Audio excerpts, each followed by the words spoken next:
All right, welcome everybody. My name's Trevor. I'm with MarketDelta, and I just want to do a quick introduction for Cam Dwar of L2ST.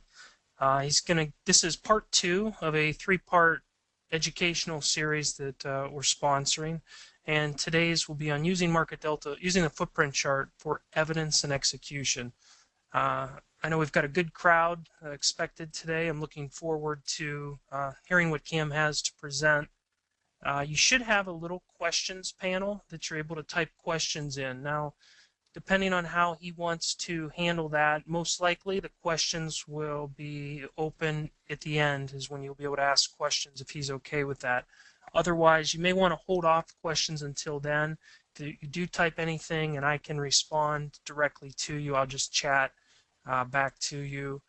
Otherwise, we'll wait till the end for questions. There is no chat window to chat back and forth to individuals. Okay, with that said, I'm going to turn it over to Cam. Thanks, Cam.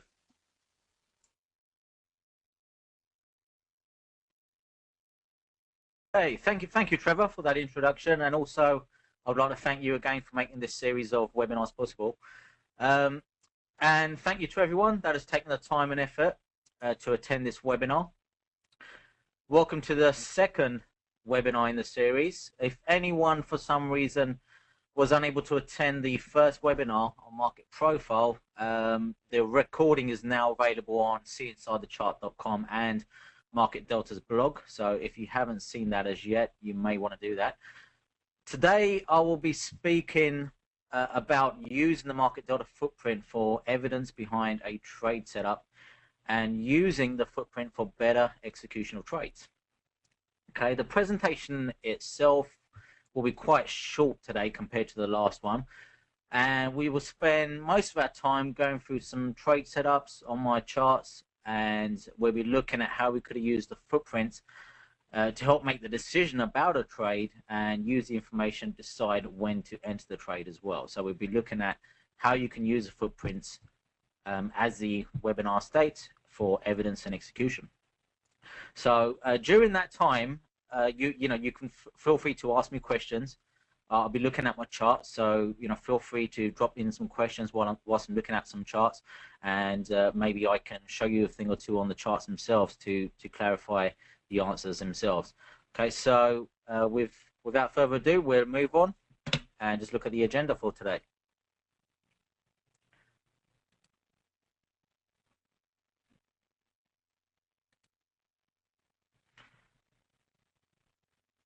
Okay, this is the agenda for today. We'll start by looking at how the order flow and behavior of the market participants can determine price movement. We will then look at the depth of market and how understanding the order book can help understand the development of a footprint better. We will then discuss the development of the bid-ask and delta footprints.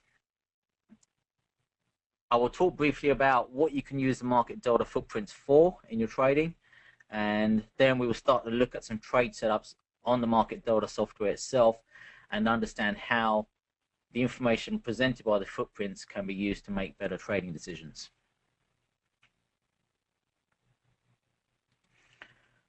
Okay, so this is the disclaimer. Basically, it states that we do not have any knowledge of your trading needs and objectives, and that trading the markets involves risk and that money can be both made and lost.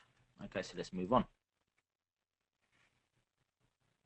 Okay, the objective of this webinar is to help you understand the MarketDelta footprint better and learn how to use it for evidence behind a trade setup and obtain better trade execution. Okay, so to begin to understand the footprints better, we will first take a closer look at the order flow itself.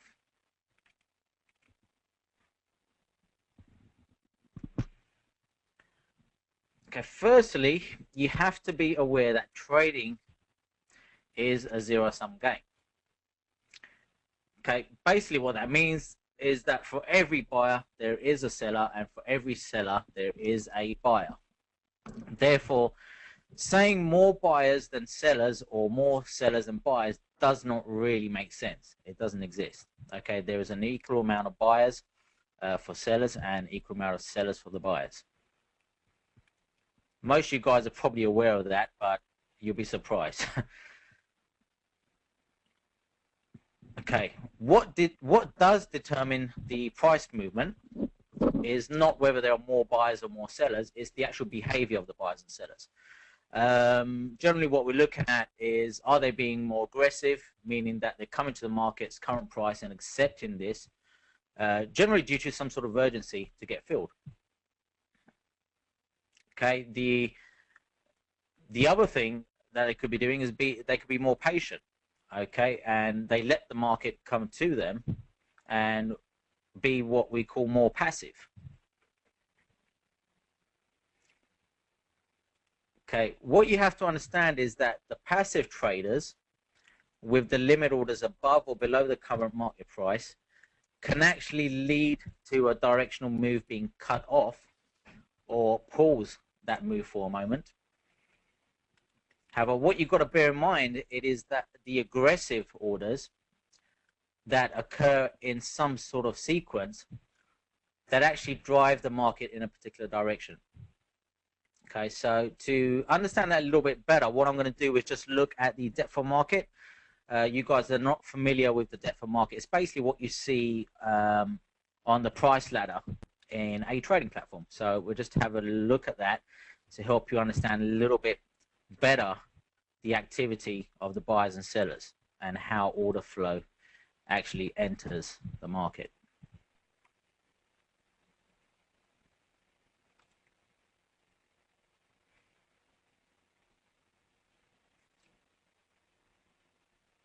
Okay, on the right, basically what you'll see is a classic display of the depth of market on a price ladder. Okay, in any trading platform, generally you'll have the ability to display the depth of market and the price ladder in this way. Okay, and on any market, you will see something similar, okay, where there is usually a spread or difference between the bid and the ask price. In this case, the bid price is displayed here by the blue price. So you can see that as 9434.5. Okay, and the offer or the ask price as the red price. Okay, that's 9435.0. Okay, on any market, you'll generally have some sort of difference between the bid and the ask price, or the bid and the offer.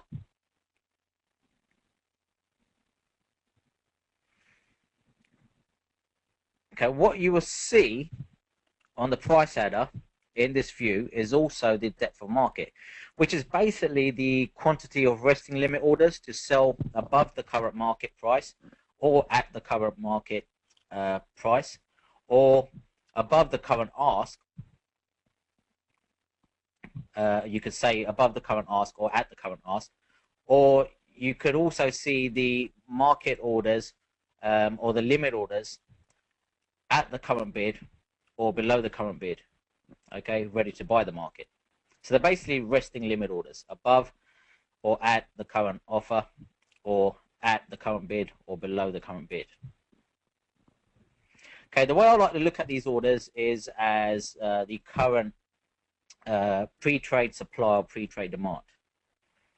Okay, so you can think of the orders at or above the current ask price as pre-trade supply, and the orders at or below the current bid price as pre-trade demand. Basically, we call it as pre-trade supply and demand because these orders have not yet been filled. Okay, so this is what we generally refer to as passive traders order flow. Okay, the passive traders order flow. Okay, it's basically resting limit orders that have not yet been filled.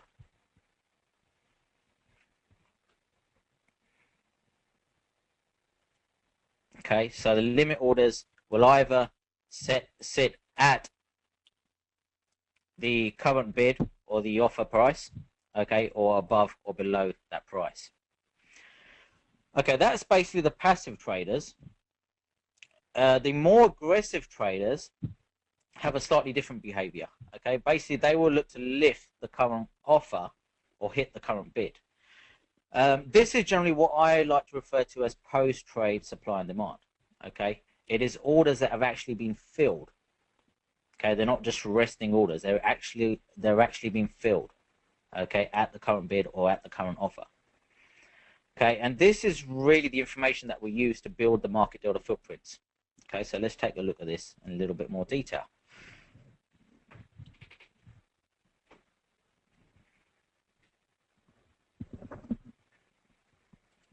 Okay, buyers willing to buy the market now, okay, what they would do is lift the current offer. Okay, they will nibble on this pre-trade supply until it runs out. Okay, and then they will trade to the next higher price looking for more supply. Okay, this is generally to be viewed as evidence that demand is exceeding the supply. Okay, and buyers are becoming more aggressive. Okay, it is this evidence that demand actually coming into the market is wiping out the resting supply on the offer that causes the market to trade to the next higher price. Okay, I hope that makes sense to everyone. Okay, so it is this evidence that demand is that demand is actually coming into the market and is wiping out the resting supply on the offer that causes the market to trade to the next higher price. However, saying that, we can reach a price where the current supply in the market is adequate enough to meet the needs of the buyers, and it is this that can cause the market to stop moving higher. Okay, so we generally stop trading to the next higher price. Okay, now let's look at the other side of the market.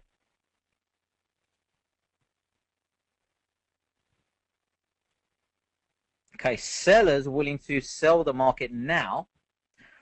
Okay, they want to sell the market right now. They will hit the current bid and supply to the pre-trade demand until there is no more at the current price. Okay, and they will trade to the next lower price looking for more demand. Okay, because the seller's needs need to be met, okay, by the pre-trade demand that's sitting in the market. Okay, remember that for every buyer there is a seller, and for every seller there is a buyer. So you got to understand how the order flow is going into the market and how the orders are being met. Okay, so it's basically this evidence that supply is actually coming into the market that actually represents the demand. It actually represents that the supply actually coming into the market is exceeding that resting demand on the bid. And basically what that causes is the market to actually move directionally lower. Okay, so it moves lower more directionally. However, we can reach a price where the current resting demand in the market is adequate enough to meet the needs of the aggressive sellers. And it's at this point that the market can stop to move lower. Okay, it can stop moving lower and actually pause. So basically, what we're really doing is just understanding how, you know, we're reading the order flow on the depth of market to get a better feel for how the footprints are basically created using this information. So now that we understand the order flow a little bit better, let's just look at the summary of all this information and how the footprints can display this.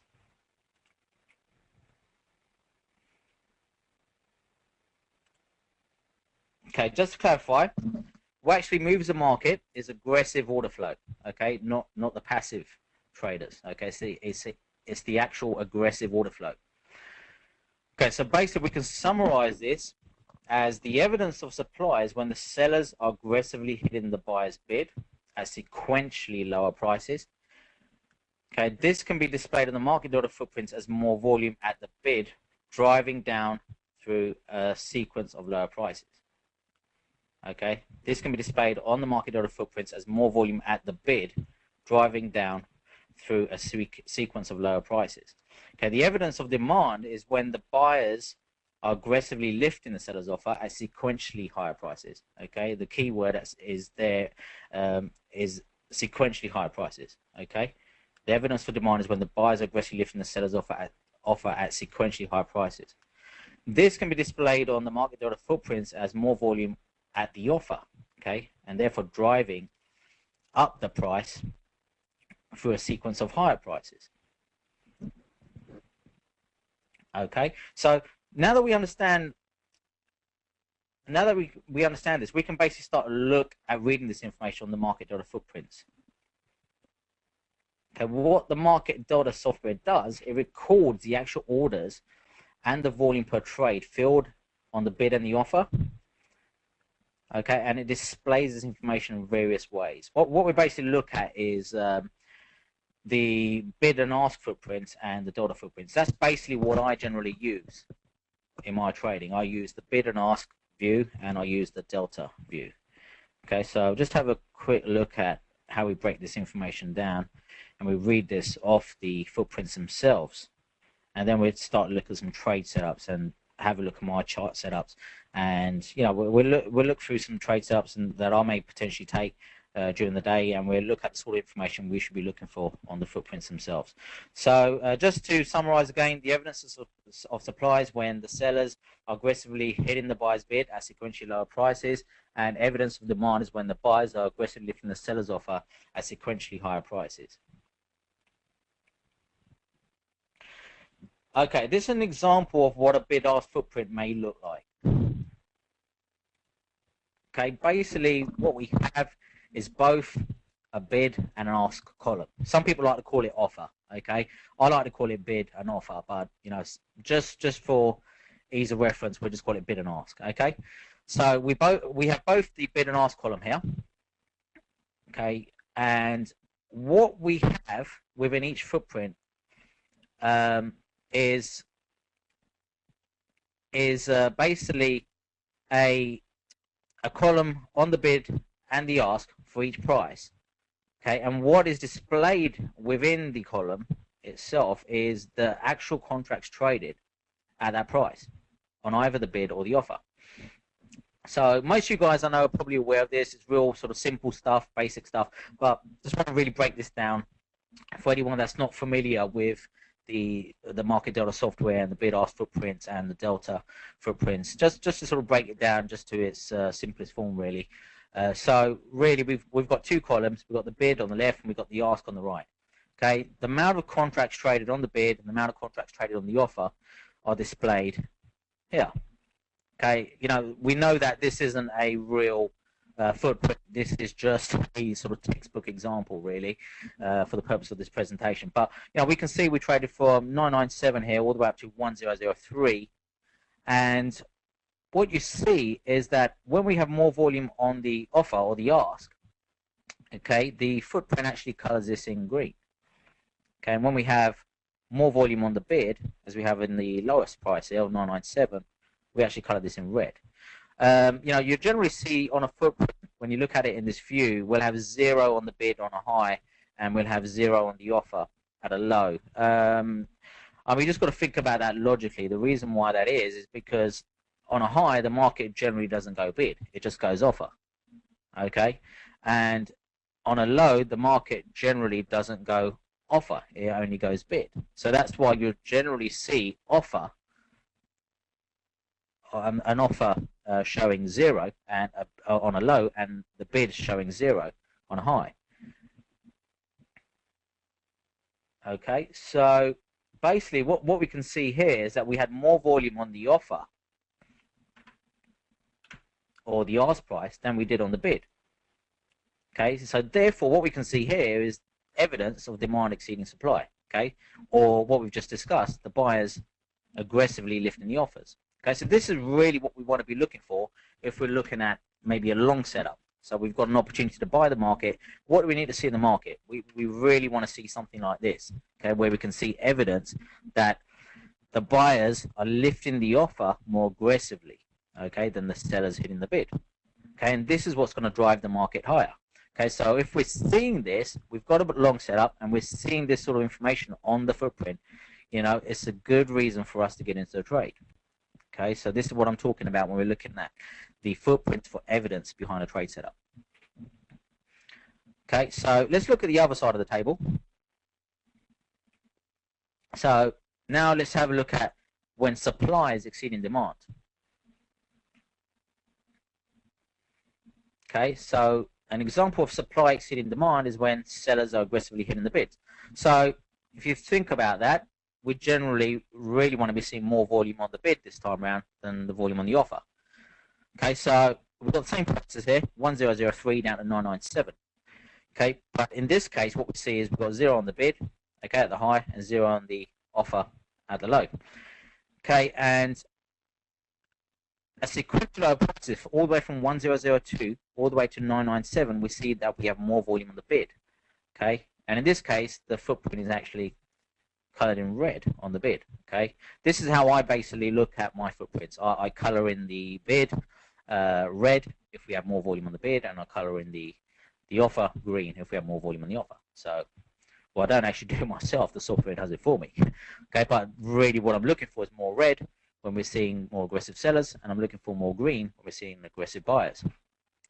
So in this case, we see we have 1100 on the bid at 1002, and we had only 140 on the offer at 1002.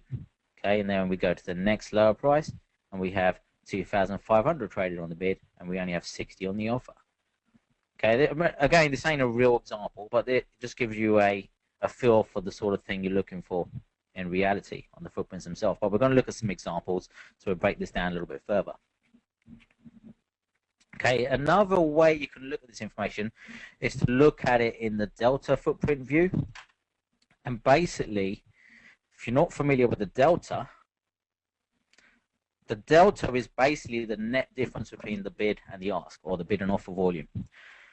Okay, this can be displayed at price or at bar. So you can display it at price, as we see here. Okay, on the left-hand side, you have an example of positive delta, okay, or positive price delta. So at each price, all the way from 997 to 1003, we have the delta displayed. Okay, and the low, we have a negative delta, okay, because the market didn't go offer at the low, okay, so we only had the volume that was there on the bid. Okay, so for that reason, we're going to have a negative delta. Basically, the net difference between the bid and the offer is the delta, okay, so if we have more volume on the bid, we will have a negative delta. If we have more volume on the offer, okay, we will have a positive delta. Okay, it's real simple what it does, and you know, for some this may actually be the better way to start off using the market delta footprints. You know, it may be a little bit simpler to understand. I personally like to use both on different periodicities. So I like to look at the bid and ask view on the 1.5 range chart for the E-mini S&P, and I like to look at the delta view for the 5-tick reversal. So basically, we just looked at the positive price delta. Just to go over the negative price delta here. Negative price delta, same price range, but we can see we have a positive delta on the high because the market only went offer, right? Okay, didn't go bid there, so we've got more volume on the offer. But the rest of the prices we see all the way from 1002 all the way to 997, we have more volume on the bid, and that's why we have negative delta. Okay, all the way down to 997. So, you know, again, if we see this sort of information on the footprint, you know, if we're looking to go long, we see positive price delta building on the footprint, you know, it's good evidence behind that trade setup. Okay, if we're looking to go short and we see negative price delta building, okay, on the footprint, it's a good reason to go short. Okay, so we're basically getting some evidence behind a trade setup.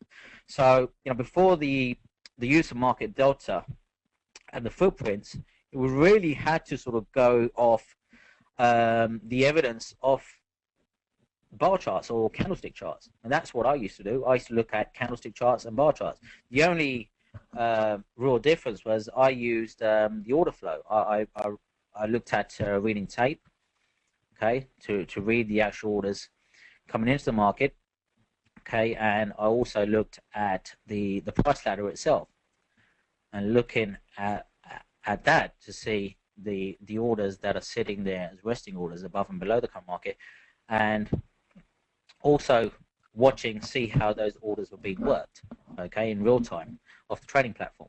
However, with Market Delta, we can now see this evidence behind a trade setup a lot more clearly. So, you know, it's made a huge difference in my trading to use this information, and it really does give you an edge. I think using Market Delta and the footprints really gives you that much needed edge in trading. You know, it does does as it says. You know, it lets you see inside the bar. You know, it lets you see inside that bar and see where the market is actually trading. Okay, with more volume at the bid or at the offer. Okay, and that's really what's going to drive the market higher or lower. One of the interesting things that I've seen in the markets is that, you know, sometimes we get a higher closing bar, and that may not necessarily be based upon more buying. You know, we may actually see a lower closing bar, and that may not actually be because we have more sellers, okay, or more aggressive selling in that bar. So what we see when we start to use the delta at bar, you'll begin to see that sometimes we get a higher closing bar that actually has a negative delta, or we'll have a lower closing bar with a positive delta. So, I mean, that's one of the things we refer to as delta divergence, and we'll look at some of those examples in the charts. So, let's just move to the next slide here. So, now that we basically know how to read the footprint information, what can it be used for? Okay, well, for me, I like to use it more on the execution level. Okay, so basically what that means is once I have a trading opportunity or trading setup that falls in line with my trading plan, I basically then look to move to the market delta footprints to help execute the trade. So for me, the market delta footprints come into my trading plan more so on the execution level. Once I've seen the trading opportunity, once I have a setup and I have a reason to take a trade, I then move to the footprints to decide whether I should firstly take that trade or whether I should stay out of it. Maybe I shouldn't execute that trade setup because there's no real evidence behind it. Okay, and I also use it for timing and executing the trades. Okay, for better trade location. So some of the things you can use the footprint for is evidence behind the trade setup and a reason to take the trade, or you can use it when to not take a trade. Okay, so you know you may have a long setup, but you really don't see any evidence on the footprints to say that, you know, the buyers are becoming more aggressive or lifting the offers. Now you may see a short setup, but you don't really see any evidence that the sellers are becoming more aggressive and hitting the bid. Okay, now if you don't see that evidence, you may just say to yourself, okay, I'll stay out. I'll sit on my hands. I won't take the trade. Okay, the other thing you can also do, you know, you may see a setup to either go long or short, but, you know, when do you actually get into that trade? When do you pull the trigger? You know, as traders, especially as day traders, you know, timing is key. Okay, execution is key when you get into the trade. Okay, because through the timing of your trades and through the execution of your trade, you can basically limit your risk as well. Okay, through better timing and through better execution, you can actually limit your risk in a trade. So if you're getting into the trade with the order flow, the market is generally less likely to move against you once you're in that trade. Okay, that's what I found from my own experience. If I'm getting into trades with the order flow, okay, the market generally doesn't come against me that much. Okay, if it does, I probably should be out of that trade. And one of the other great things about the footprints is, you know, you use it to help you manage a trade. Okay, you don't necessarily have to wait for the market to hit your stop. This is one thing that a lot of traders sort of get mixed up with. They think that they have to wait until they get stopped out, you know, to decide whether they're wrong or right in a trade. You don't have to wait to get stopped out. One of the things we teach in our trading room is basically getting out of the trade before it hits your stop. Okay, if you can see quite clearly that the evidence is against your trade, okay, on the footprint itself, why stay in that trade and take a bigger loser than you actually need to? Okay, if you have, say for example, an 8-tick stop on the S&P, you know, why take an 8-tick loser when you can quite easily accept 2 to 3 ticks, you know, as your loss, okay, in a trade. I mean, one of the things that also we don't really like to discuss in trading is the word loss. Okay, we generally like to say we accept risk. Okay, there's a real simple reason for that. You know, I'm going a little bit off topic here, but you know, if you use the word loss in your trading, generally with the word loss, we associate that word to pain. Okay, so with loss comes pain, and with pain comes fear. Okay, so we basically don't like to use the word loss in our trading. Okay, we just like to say we accepted the risk in that trade. Okay, we replace the word loss with risk. Okay, so if we take a trade that we're wrong in, okay, we don't say we made a losing trade, we just say we accepted the risk. Okay, it just makes it a little bit easier. It's something that you guys may want to have a little think about. Okay, so and that's really it in terms of the presentation. What I'm going to do is just move to the charts themselves and show you some of the setups that we can potentially look at with the footprints, and just begin to understand the sort of things that I look for on the footprints for, for evidence, reasons to get into the trades. So, if you have any questions whilst we're looking at some of these setups, feel free to fire away and ask these questions, and I'll do my best to answer them. Okay, so let's just move to the MarketDelta footprint, MarketDelta charts, and we'll begin to look at some of this. Okay, just give me a sec, guys, while I bring this up.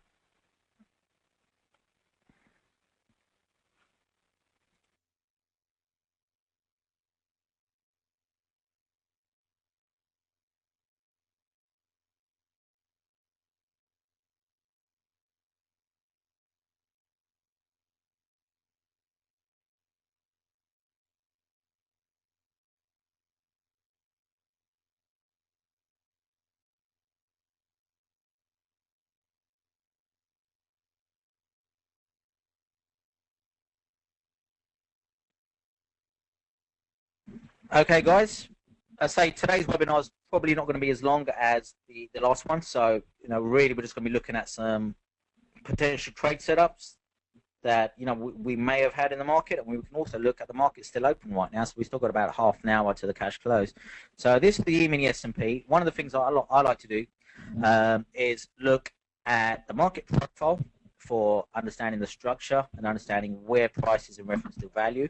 So if you guys missed the webinar last, 3 weeks ago now, if you guys missed the last webinar, go to seeinsidethechart.com or the MarketDelta blog, and there is a recording up there. So have a look at that just to get a feel for the sort of things we're looking at on the market profile. Quite simply, I just broke it down to vertical and horizontal development. So, if the market is moving more sideways and we're trading value, I'm looking to be responsive above value and be responsive below value. So generally, I'm looking to sell above value, buy below value. The market's more trending and we see more vertical development. Generally, I'm using the more go with approach, and quite simply just, buying the pullbacks or selling the bounces. Okay, real simple. One of the things I like to use in my trading is the divergences. Okay, I really like to use divergences. The reason I like to use divergences is mainly because it's a leading indicator. It gives me time to move to the footprints to look for a reason to get into that trade. So if I see, say, for example, a bullish divergence, I may move to the footprint to look for some evidence that, the buyers are becoming a little bit more aggressive and they're lifting the offer. If I see a bearish divergence, I may move to the footprint to see if we have some more aggressive sellers entering the market. The other thing we also use the footprint for is to understand weakness in a particular move. So we're always continuously monitoring for continuation or change in the ever-changing market environment. So what we're always looking for is some evidence for either continuation in the current move or a reason for some sort of change in direction to occur in the market. So, one of the things we talked about earlier is the passive orders as well. The passive orders sitting in the market. Okay, the limit orders resting below the current bid or at the current bid or above the current offer or at the current offer. So those are some of the other things you need to be aware of. So, those orders can be filled, on the bid and the offer, but generally they're in a queue. Okay, so you just got to bear that in mind. So it's one of the reasons, you may actually see that we may have high volume on the bid at a low, or high volume on an offer at a high. Okay, but generally that demand supply has been met. Okay, so what that can cause is, a high or low being made where the buying or selling is cut off. So if you guys don't understand that, we discussed that quite in depth in the trading room, in a real-time environment. So let's just have a look at some of the setups here. I mean, we're seeing some bullish divergence here right now, and one of the things I do is look at this. But you've got to have a look at the context of where we are right now.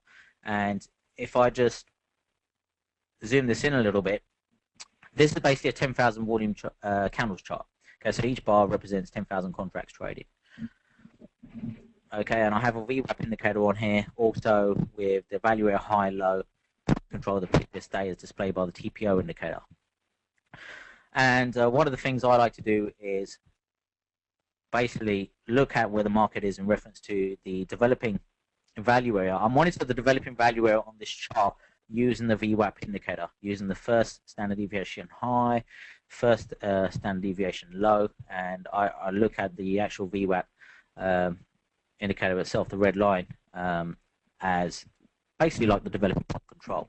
So I think it gives you a nice feel for where developing value is. So it's one of the ways you guys can use this as well. I do look at the developing value on the market profile itself, but I find this nice and visual using the VWAP indicator. So I've basically referenced the VWAP indicator to look at the developing value at high, low, point of control, etc. And we also have the second standard deviation high and low as well. Generally, that's where I expect the market to sort of find some support resistance in a directional move as well. The other thing I look at here is volume breakdown indicator, and I actually have this specified as a line chart on a five period average. Okay, so if you guys want to have a look at this, I also changed the result setting to delta momentum. So it's and then I look at the statistical average of 5 periods. Okay, so one of the things I like to look at on this is divergence, and let's just have a look at a divergence we had here earlier. Okay, where the market had a bit of a bounce. Okay, so we extended below the second standard deviation low on the VWAP indicator. We also tested the value area low of the previous day. Okay, sitting here around 908. So this is a good example that we can work with. Hopefully you guys can see this. Okay, the market was making lower lows. Okay, at this point. Okay, the volume breakdown indicator was making higher lows. Okay, the other indicator here I have here is just a stochastics indicator. Okay, set on a 652 setting if anyone's interested. Now, based upon this, we see some divergence. The market's making new lows, and we're testing a key support level. Okay, the previous day's value area low. So we traded into the previous day's value area. Now, if the market was at this level, we would need a reason to take this trade. Okay, and we need to know which price we should really execute the trade. Okay, the market actually bounced up a little bit earlier on here. Okay, so we can have a look and see what sort of information we saw the footprint at that time. So that's this is UK time, so we're looking at about 5:37 p.m. on that low. Okay, and this low here was around 6:03 p.m. Okay, so let's just move down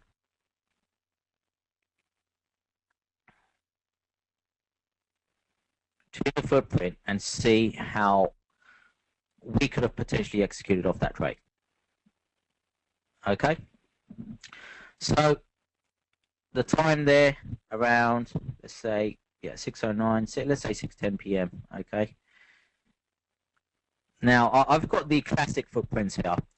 You can use the more up-to-date MarketDelta software and use the newer footprints, but I'll show you the newer footprint in a sec. But it's the same information we're looking at, so I'll show you that in a second. Okay. But let's just have a look at that low and see what sort of information we see on the footprint at that time. We'll look at some more examples as well. Now, this is counter to the current trend in the market, but that was a nice level to be potentially looking at the market finding support. Okay, so let's have a look at that.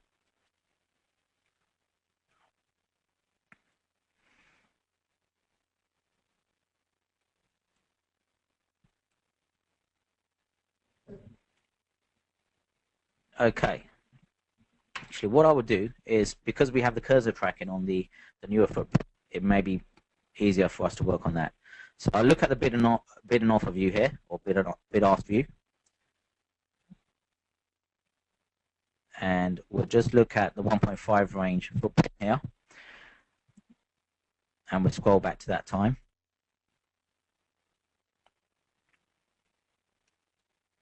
We'll look at the current information right now as well, and what's happening with the current market as well in a sec. Just give you a better feel for the sort of things I'm looking for. Maybe better to work with something that's already happened.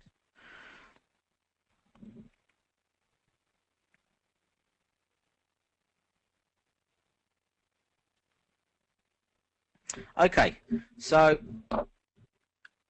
at this point in time, we see the market was making that low, and we're testing that support level. Firstly, we see into that low, the sellers were a little bit more aggressive. Okay, they were hitting the bid. Okay, aggressors were more aggressive, they were hitting the bid. You can see this by just looking at the two columns. The left-hand column is the bid, the right-hand column is the offer. So again, just to recap, the more volume we see on the bid, we class that as the supply exceeding the demand, okay, in terms of the aggressive sellers entering the market.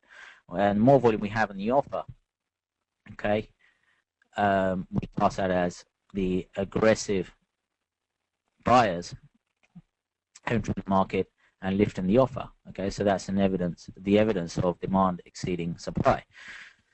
So, with this move down, we can see clear evidence of more volume on the bid than that on the offer. However, when the market did find support, look at the volume on the offer. This was quite even, okay? 223 on the bid and then 493 on the offer, okay?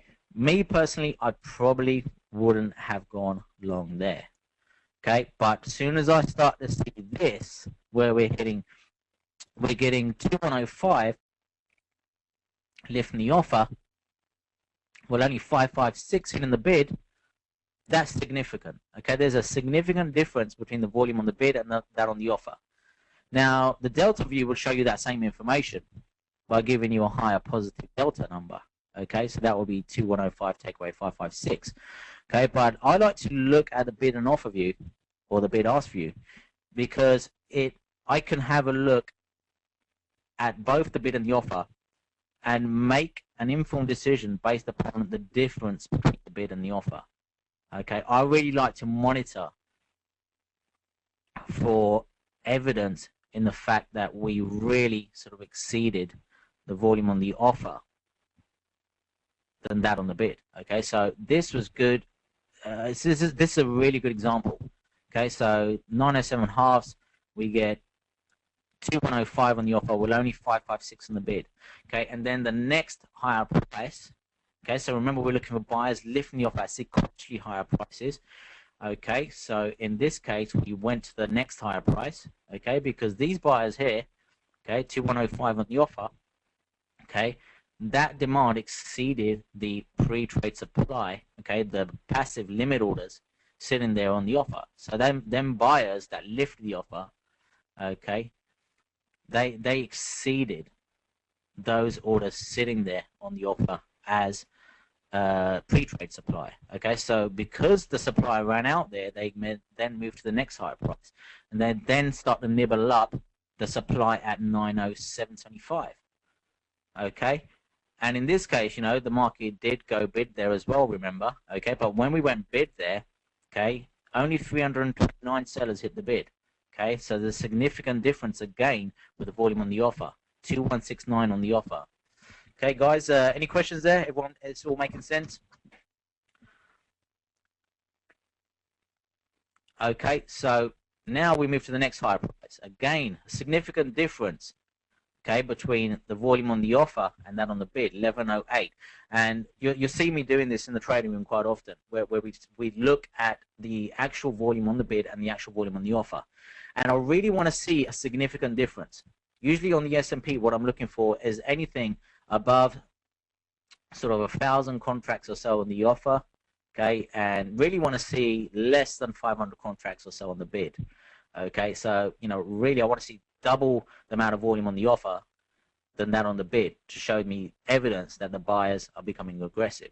And I really want to see double the volume on the bid than that on the offer when I want to see evidence that the sellers are becoming more aggressive.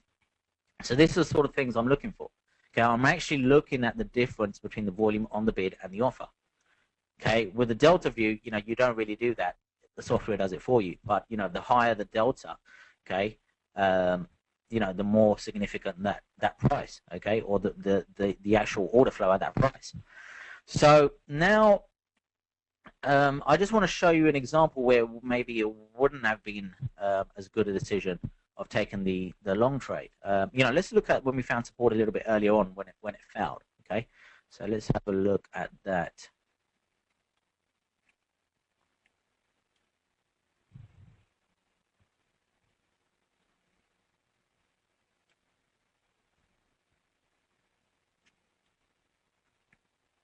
Well, the move did happen. It did bounce up a little bit, but it wasn't a significant bounce.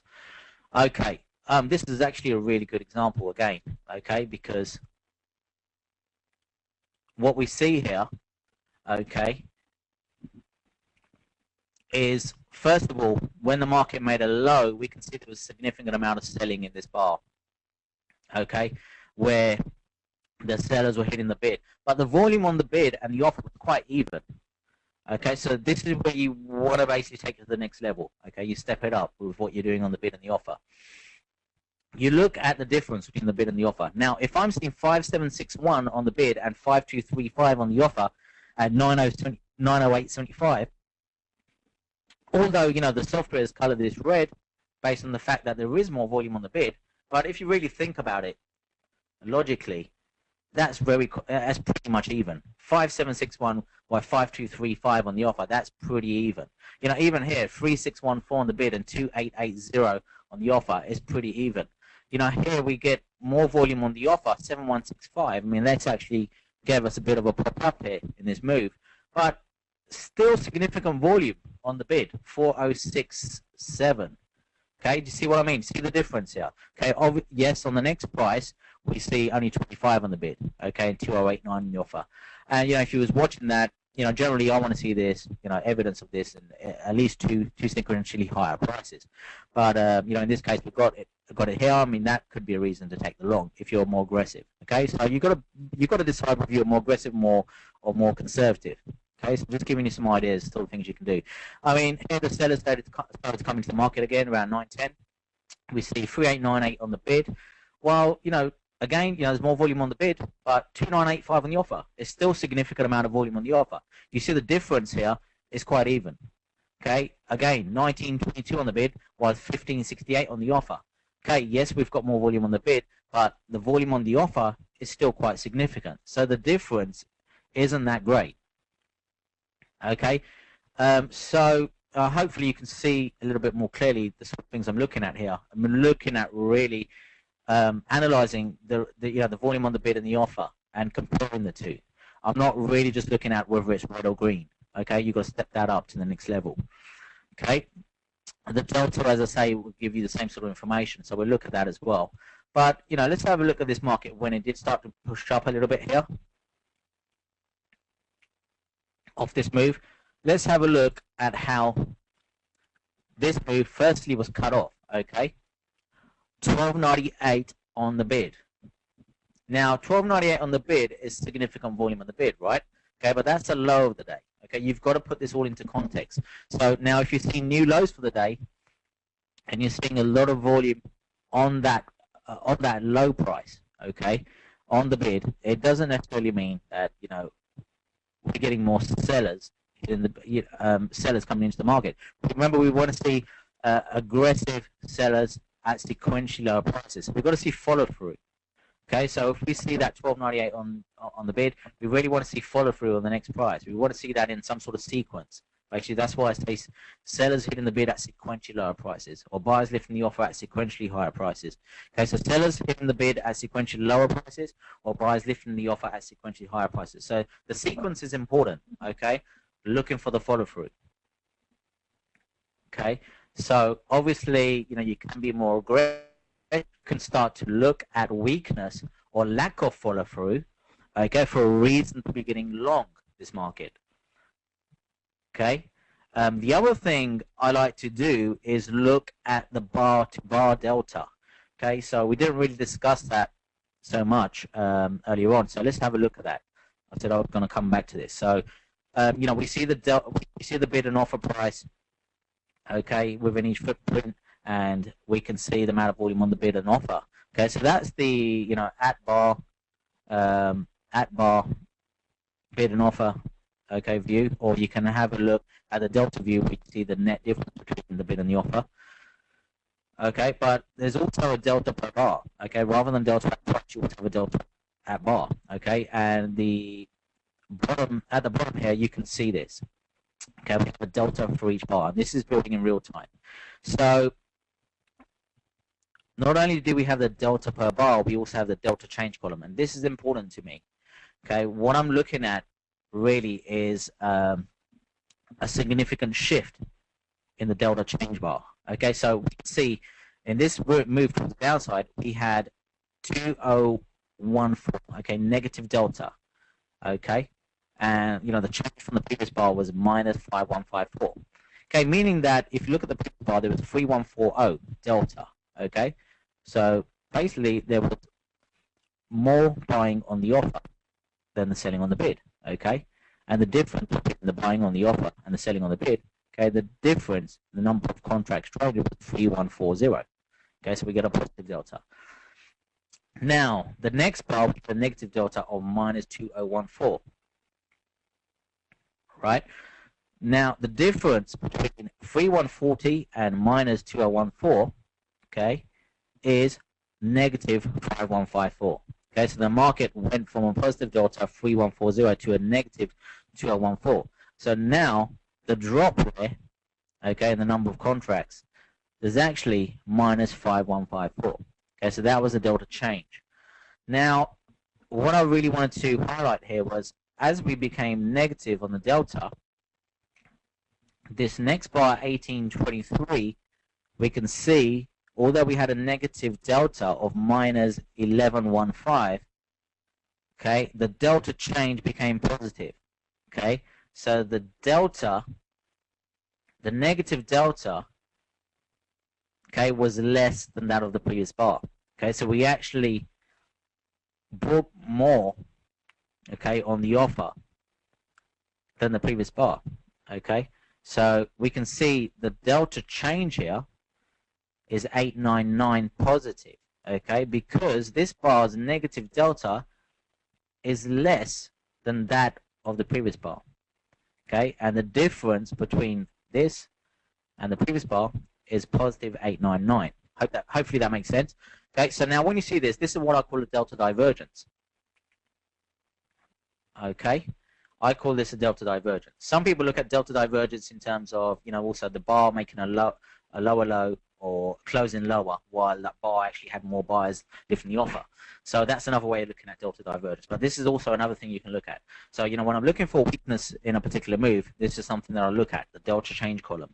Okay, how has the, although the delta within this bar is still negative, there was still a shift, okay, in volume from the bid to the offer. Okay, so some more buyers started to lift the offer in this bar. Although it was a bar that closed lower, okay, and it had a negative delta, there was more buyers lifting the offer in this bar than previously. Okay, and that can give us a heads up for the move up. Okay, and now, for this move to continue higher, we want to see more volume on the offer. So now we see 723 on the offer, while it's 391 on the bid. Okay, and again, look at the difference now on the volume on the bid and that on the offer. Okay, the volume on the offer is now 787, 741. Look how small the volume is on the bid, 84, 63. Not even coming close to 100 contracts. Now that's very low volume for the S&P on the bid. So now if you see that, that's significant. Okay, is maybe a reason to get long, right? So, when you're looking at the bid and offer view, don't just look at, whether there's more volume on the offer or more volume on the bid. Look at the difference, okay? What is the net difference between the volume on the bid and the offer? Okay, is it a significant shift? from the bid to the offer. Okay, so hopefully that makes sense, guys. So now, one of the other things I have here is the volume breakdown indicator. I actually have this set up on the delta momentum. I think it's pretty nice watching the delta momentum build up, especially when there's a directional move. So, you know, the market came off this, you know, as the market was moving higher, we can continue to see more volume on the offer, less on the bid. You know, there's times where it will come a little bit more even, and you know, here we had 11.44 on the bid, 13.49 on the offer at 9.10 quarters. Okay, and the next buy actually pulled back, and we balanced around that price. Okay, so buying was actually cut off. Okay, and then we balanced around that price for a short while, but then the buyers became more aggressive again, lifting the offers at sequentially higher prices. 13.40 hit the offer. Okay, or lift the offer, should I say? And now look, you know, only 8 hit in the bid, while 12.36 hit the offer, or lift the offer. Okay, so you know, these are sort of things you're looking at. Again, you know, all the way through this, throughout this move up, you know, became a little bit more even here again. 4177, 5321. Okay, 4177 on the bid, 5321 on the offer. Now this is quite even. So you know, if you was long here, you may think, okay, coming a little bit even now. You know, maybe the buying is being cut off. So you know, maybe there's adequate supply here to cut off this move higher. But you know, it wasn't. It may be a reason to actually take some profits. You know, if you're scaling out of your trades, which is one of the things we do, is scale out of our trades. Now, as we see, as we came to the next higher price, 9.12, buyers lift the offer. Okay, and again, you know, buyers lift the offer. Okay, with more volume. Okay, than that's actually hitting the bid. So again, it's a significant difference. 287 on the bid, while 2651 on the offer, and then this continues. Okay, we continue to see follow through for the move up. Okay, hopefully that makes sense, guys. Any questions? Any questions? Now, you know, we're looking at the bid and offer view more so here, but now let's look at the delta view a little bit. Okay, now let's look at the delta view as well.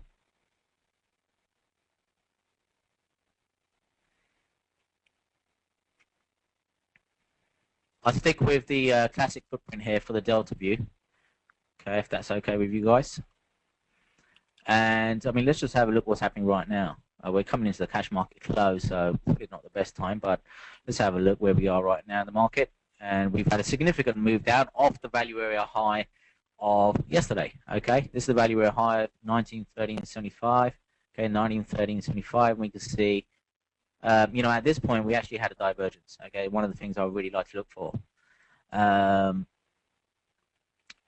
It's quite evident here with the volume breakdown making lower highs, the price making higher highs at this key reference level.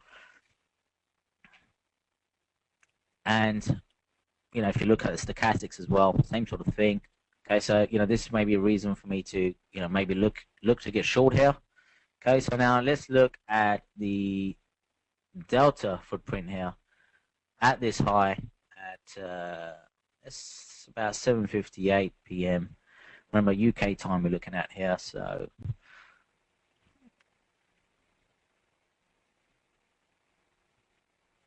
let's just get to that level. This is a 5-tick reversal. If you guys aren't familiar with the 5-tick reversal, basically a new bar is printed every time the market makes at least a 5-tick reversal from a new high or low. So if we put in a new high and retrace at least 5 ticks, then a new bar opens. Okay, if we put in a new low, reverse up or put back at least 5 ticks, then a new bar opens. That's basically how a 5-tick reversal works. The other chart we were just looking at is a 1.5 range chart. So basically what we're looking at is 1.5 points of the S&P, which is basically 6 ticks. So we're looking at 6 ticks for the S&P there. Now, let's look at this move. Okay. Now we're looking at just delta. So this is the net difference between the volume on the bid and the offer, right? What you would notice when the market does make highs, you know, we do have more volume on the offer, right? That's why we have a positive delta. Okay. You know, that's natural. Okay. But what we really want to see is a significant shift. Okay. Significant shift to a more aggressive selling in the market. Okay, so this is more of a conservative way of getting into the market. You know, there are more aggressive ways of using the footprint information, but for the purpose of this webinar, I'm just going to focus on looking for the aggressive buyers and sellers, you know, to make your trading decisions.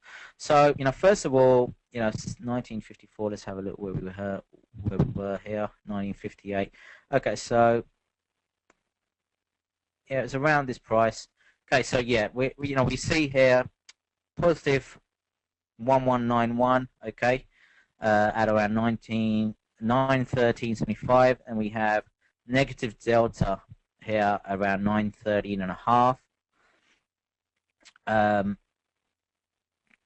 However, you know, it wasn't a significant sort of difference between that and the bid and the offer. Obviously, there was more volume on the bid than the offer, but it wasn't a huge number. You know, I really like to see the delta going into the thousands, really, on the S&P. So I'm really interested in the numbers themselves as well. One of the things, you know, we began to see here as this move was hitting this resistance, firstly, the negative delta, okay, from a bar-to-bar perspective. So if we look at the bars here from like 1950 up to like 1954, you can see, if you look at the delta row here at the bottom, you can see the delta was becoming negative, okay, from a bar-to-bar basis. Okay, so the delta on each closing bar was becoming more negative. We had a little bit more positive delta as we popped up here. Okay, but notice on this bar, okay, on this bar at 1958, okay, although we closed with positive delta of 1080, okay, notice a delta change row there, okay, a delta divergence on that bar, okay, minus 1641, okay, for the delta there. So again, more aggressive sellers could be entering the market, you know, around this 913.5 level, maybe even higher. If you can see, you know, this is potential evidence of the buying filtering out of the market.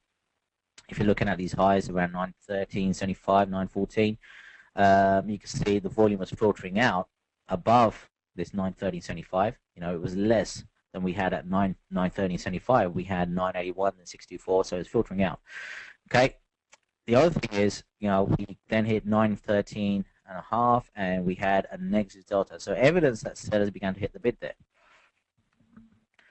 Okay, and there wasn't really any follow through. Minus 27. See, that for me isn't that significant. Okay, although it's a negative delta, it's not that significant. Okay, and you know, the low of that bar, minus 27, that's a bit more significant, but again, not enough to really sort of catch my attention. Maybe on the 1.5 range footprint, I'll see some better information. You know, actually, let's put this up, you know, side by side.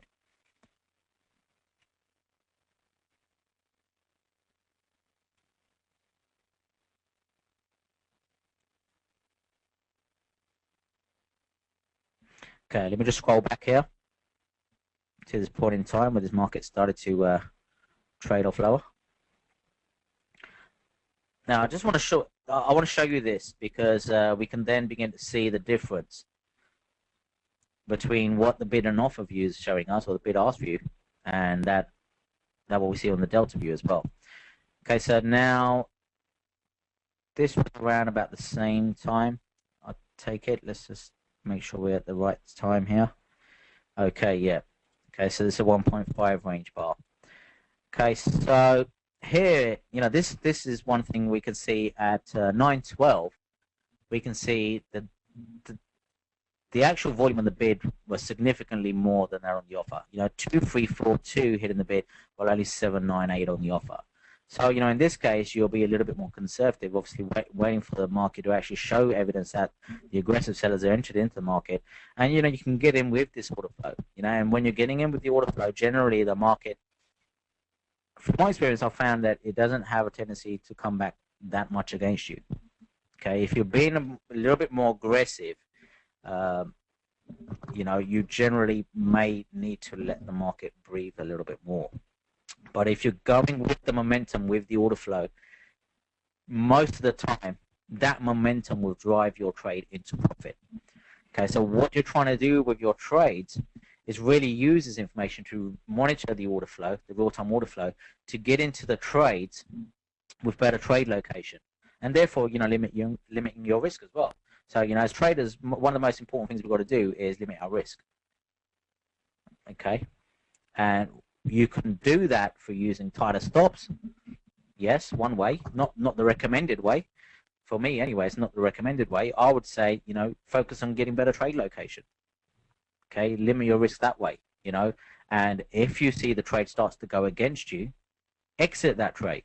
Okay, without that market actually having to hit your stop. You don't necessarily have to call that trade a losing trade or a trade in which you're wrong based upon the fact that it hits your stop. You don't always have to wait for the market to hit your stop. Okay, it's something that we also discuss again in the trading room. I talk about this in real time when we're looking at the real-time order flow. Looking at reasons why we may actually say, this trade may be failing. Okay, this trade is probably not going to play off. We may as well get out. If we can get out a break even or a couple of ticks loser, fair enough. We'll accept that risk happily.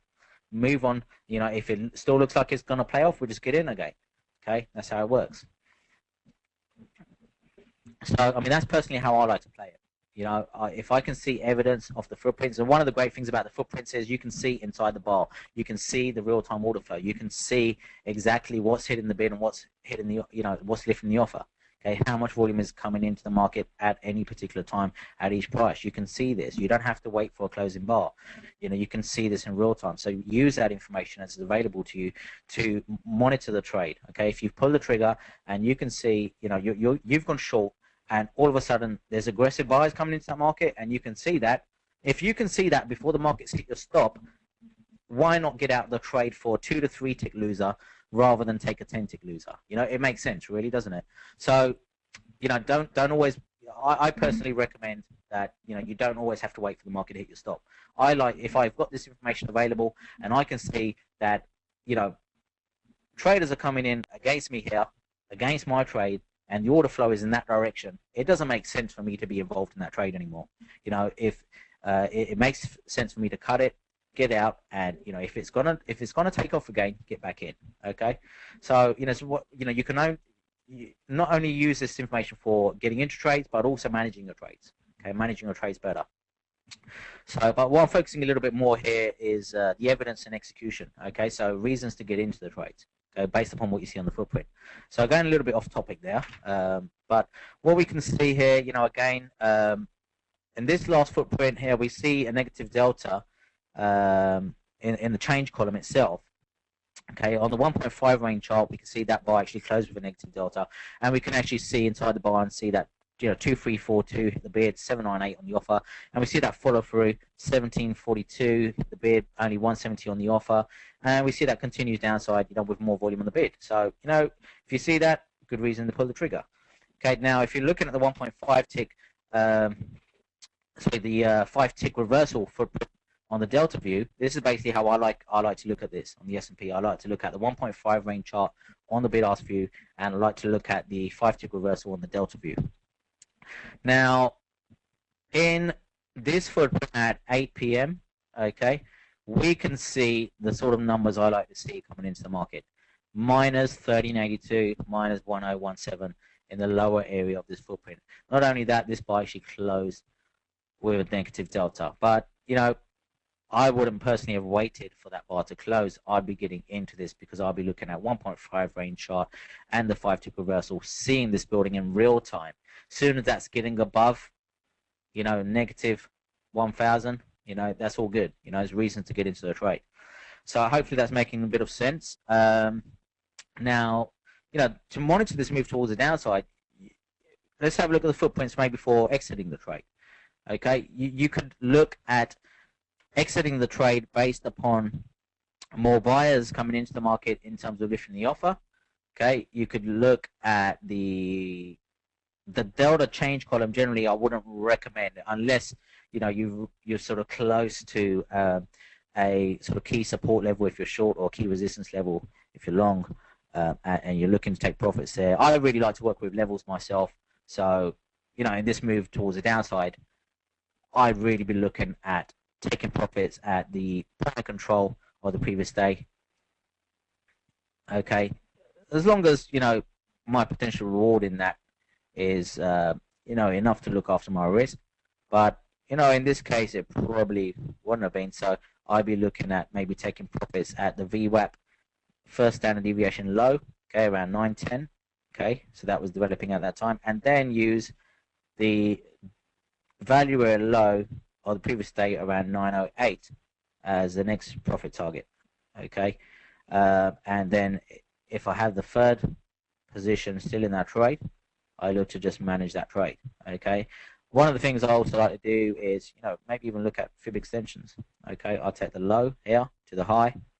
So you guys are not familiar with Fibonacci. We do use this more in a trending environment because this market had some momentum towards the downside, and that's generally the direction you probably will be focusing in, focusing on trading. So what we can see is here we have some extensions towards the downside. Some of the levels I like to look at: the 127.2 extension, 161.8% extension. So that will be a good level for me.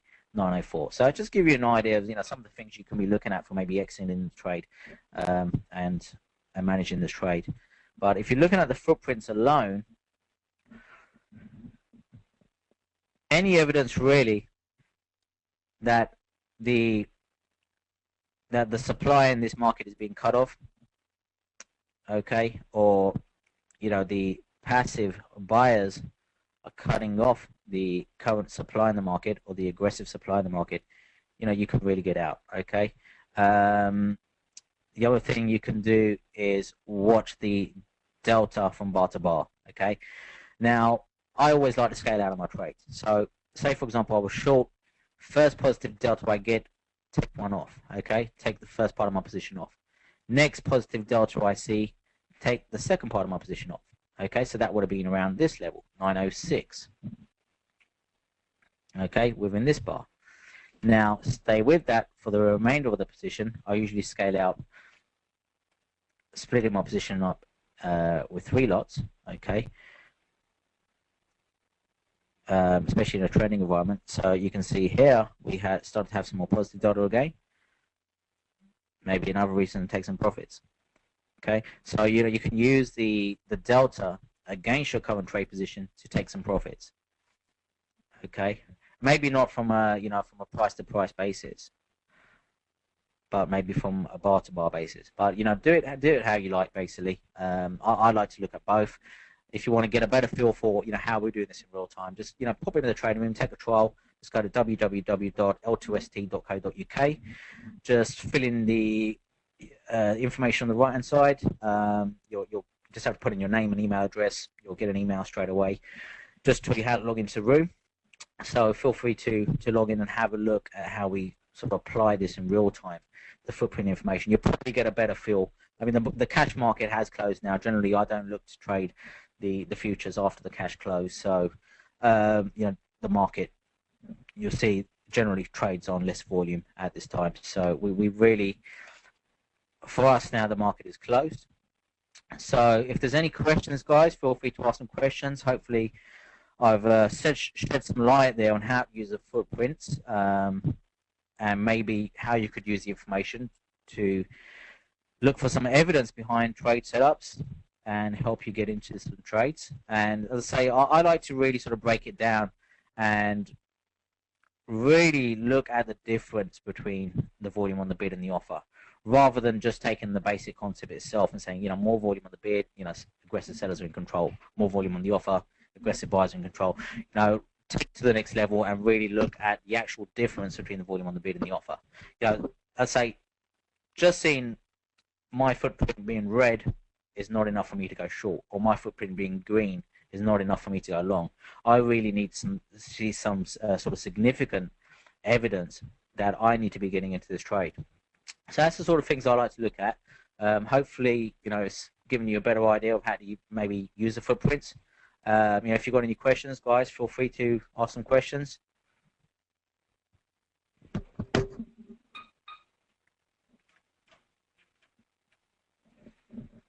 Okay, Trevor, basically that's the end of the presentation for me. As I said, it's not going to be as long as the last one. So I don't actually see any questions at the moment. So guys, feel free to ask questions if you have any. and I'll just put myself on mute until we see a few questions coming through.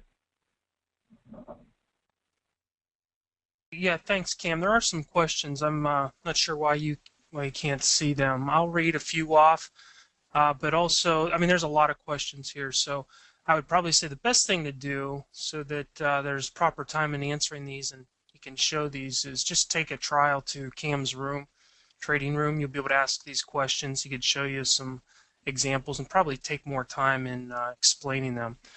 So let's see. Cam, why don't you just come on and tell us? A couple people have asked what the horizontal green lines are on your the 10,000 volume chart. Just quickly tell us what that is, and then I'll Yeah, come back sure, on. Trevor. Yeah, sure, Trevor. I'll just cover that. Okay. So basically, just give me a second, guys, here.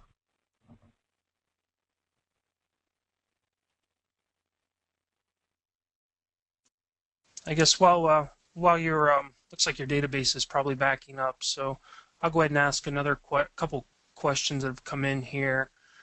Some people are asking, what is it paying directly on the 10,000, I'm sorry, the 10,000 volume chart that you have at the bottom? You have a couple panes. You may not feel like necessarily describing those in completeness, but may reference exactly what those are. And then someone's asking to use time-based charts or just these non-time-based charts.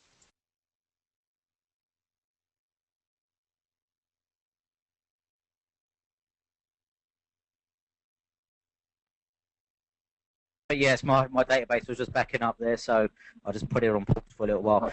Yeah, sure. Okay, so basically, let's take the first question. The horizontal lines on the 10,000 volume chart that I have here, basically, what they are the previous stage value area high, low, and point of control.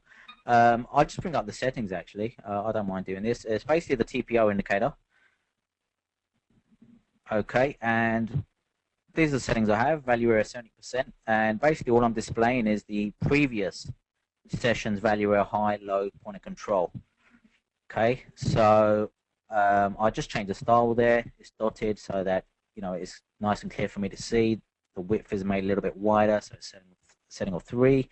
It's volume based. Okay, so as you know, you can base the TPO indicator upon volume or based upon the amount of time the market actually spends at a particular price. So that's basically that. Sorry, Trevor, can you just repeat the other question? I think the other question was the panes I actually have on the 10,000 volume chart. Yeah, Is that right? the other question was just what are these panes on the bottom there of that chart you were just describing? Maybe just quickly reference what those are. Yeah, no problem. No problem. I'll just go for that. Basically, I look at two indicators really. Again, I'm not really looking at these for overbought, oversold conditions. It's just a stochastics indicator and a volume breakdown indicator that's really been modified in a way that I find gives me really good divergences. So the stochastics itself, I've always used this setting, so it's one of the reasons I stick with it. I've always liked the stochastics for divergences, so it's just something that's stuck with me over the years, and I'll continue to use. So I have this set up as the raw percentage K level as 6 and the fast percentage D is 5, slow percentage D is 2. Okay, so anybody interested in taking a snapshot of that, do that. And also I actually have this set up to use a sine weighted moving average. Okay, and the other thing is I use the volume breakdown indicator here. I've actually got two overlaid on top of each other. So what I did is add one volume breakdown indicator, and it's broken down by the ask traded versus the bid traded based upon the volume, okay, on the ask and the bid. By default, you'll find that the delta, the result is delta by take away the sell volume. Okay, what I do is just change this to the delta momentum. I've just found personally through my own testing and through my own experience, I get some really good divergences using delta momentum.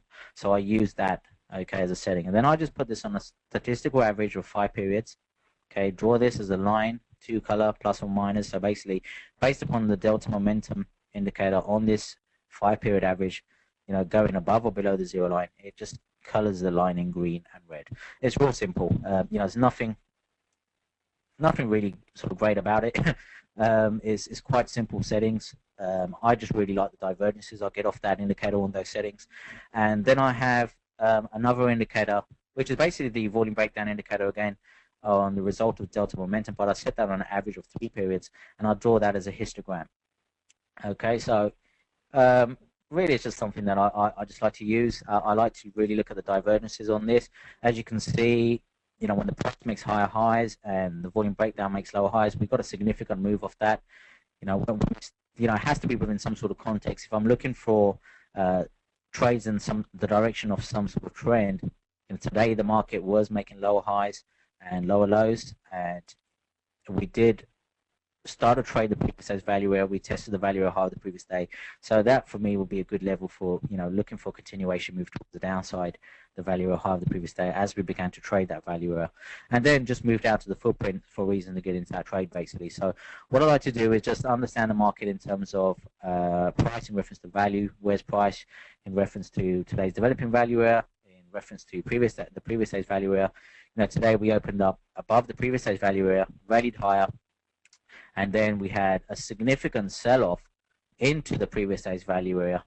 Okay, then we balanced a little bit within the previous day's value area, and then held resistance at the previous day's value area high, and then sold off right for the value area low of the previous day, continuation move. And again, the VWAP indicator, I like to look at this as a developing value area basically, and the red line, I sort of monitor that as the point of control. Okay, the line just below that is the first standard deviation low of the VWAP indicator. The line just above that red line is the first standard deviation high, okay, of the VWAP indicator, and the dotted green line above that is a second standard deviation high, and you know, on the downside we have the second standard deviation low below that first standard deviation line of the VWAP indicator. I'll just go into the indicator settings for this as well, just in case you guys are interested. I've just got this set up as the classic standard deviation CL versus VWAP. Okay, that's what the bands are based upon. Okay, bands at the 1 times basis and the 2 times basis, and that's really it. Yeah, I think by default you may have all 3 bands on, but I don't really look at the 3rd band. Really just looking at the 1st and 2nd. The periodicities I use in my charts, I generally look at the 10,000 volume chart. You know, that in terms of candlestick charts, that's what I like to look at. That's really my main setup chart. I do look at 30-minute footprints to monitor where high volume is trading. So I monitor, you know, anything above 10,000 contracts or more on the S&P. I look at, you know, I'll show you the chart actually, guys. I'll show you the chart.